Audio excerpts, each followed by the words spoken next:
दुनिया भर में अपनी ताकत का प्रदर्शन करने वाला अमेरिका इस समय घुटने पर है। उसके दो सबसे बड़े बैंक बंद हो चुके हैं, वो भी सिर्फ कुछ दिनों के अंतराल में।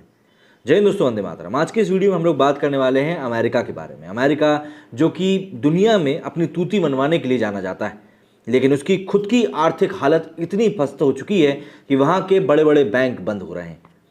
हम लोग देख रहे हैं एक तरफ कि किस तरीके से पाकिस्तान की इकोनॉमिक कंडीशन खराब है, इजिप्ट की खराब है, लेकिन दो बड़े बैंकों का अमेरिका में बंद होना भी कहीं से कहीं तक भी ठीक नहीं है। ऐसे में क्या हुआ अमेरिका में ऐसा कि उसकी हालत इतनी खस्ता हो गई, और ऐसा क्या हुआ कि इतने बड़े बड़े बैंक जो कि कभी जाने माने जाते थे अपने काम को लेकर, वो बंद हो गए? जरा जान लेते हैं इस वीडियो में। 10 मार्च 2023 को अमेरिका का 16वां सबसे बड़ा सिलिकॉन वैली बैंक डूब गया। इससे ठीक 2 दिन बाद यानी कि 12 मार्च को अमेरिका के सिग्नेचर बैंक के डूबने की खबर भी सामने आई। इसके बाद इन दोनों ही बैंकों की संपत्तियों को अमेरिकी रेगुलेटर ने अपने नियंत्रण में ले लिया। अकेले सिलिकॉन वैली बैंक के डूबने से दुनिया भर के निवेशकों को करीब करीब 38 लाख करोड़ रुपए से भी ज्यादा का नुकसान हुआ है। इसमें 21 भारतीय कंपनियां भी बुरी तरह से प्रभावित हुई हैं। यहां पर सबसे बड़ी बात देखने वाली यह है कि ये दोनों ही बैंक अपने आप में बहुत बड़े थे। इकोनॉमिस्ट अरुण कुमार ने कहा कि आमतौर पर किसी बैंक के डूबने की बड़ी वजह लोन डिफॉल्ट मामलों में उछाल होता है, लेकिन इन दोनों ही केसेस में ऐसा नहीं हुआ। बैंकिंग क्षेत्र से जुड़े एक्सपर्ट्स का कहना है कि सिलिकॉन वैली और सिग्नेचर बैंक के डूबने की दो बड़ी वजह सामने आ रही हैं। पहला है इंटरेस्ट रेट रिस्क और दूसरा है लिक्विडिटी रिस्क।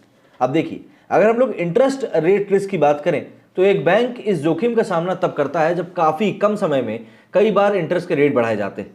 अमेरिका में महंगाई 40 साल के उच्च स्तर पर है, और यही वजह है कि महंगाई पर काबू पाने के लिए फेडरल रिजर्व ने मार्च 2022 के बाद कई बार इंटरेस्ट रेट बढ़ाए, जो कि अब 4.5% के करीब पहुंच गया है, और सीधे सीधे तौर पर ये पिछले 15 सालों में सबसे ज़्यादा भी।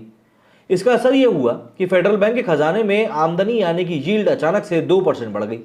इस वजह से बैंक और बाकी दूसरे इन्वेस्टर्स कॉर्पोरेट बॉन्ड्स और सरकारी ट्रेजरी बिल्स को खरीदने के बजाय पैसा फेडरल बैंक में इन्वेस्ट करने लगे।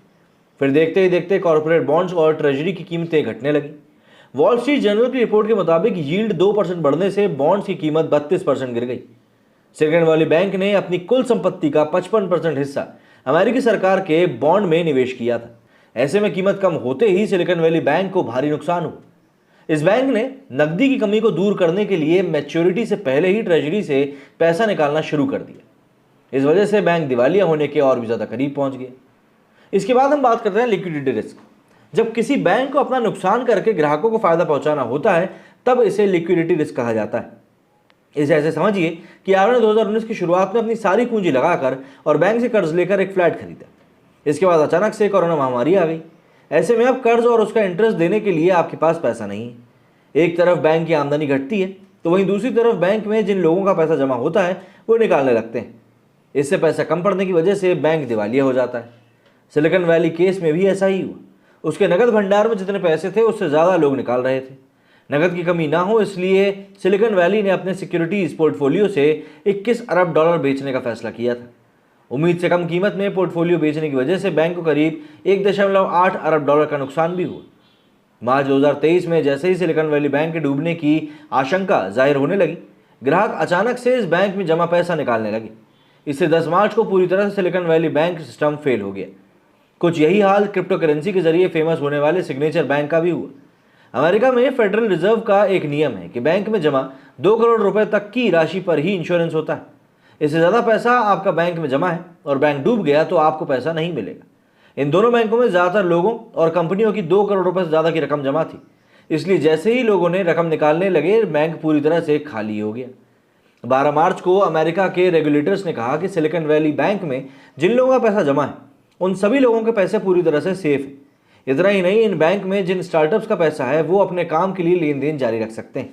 अमेरिका के ट्रेजरी सचिव जेनेट येलेन ने कहा कि 2008 में वॉशिंगटन म्यूचुअल बैंक के डूबने पर जिस तरह से निवेशकों का पैसा लौटाया गया था, इस बार निवेशकों का पैसा नहीं लौटाया जाएगा। उन्होंने कहा कि हमारी प्रायोरिटी ये है कि जिन लोगों का पैसा जमा है पहले उनकी ज़रूरतों को ध्यान में रखा जाए।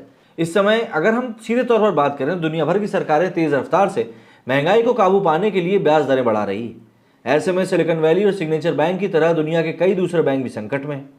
एक रिपोर्ट के मुताबिक दिसंबर 2022 तक बैंकों की बैलेंस शीट्स पर 51 लाख करोड़ रुपए अनरियलाइज्ड लॉस हो गया है।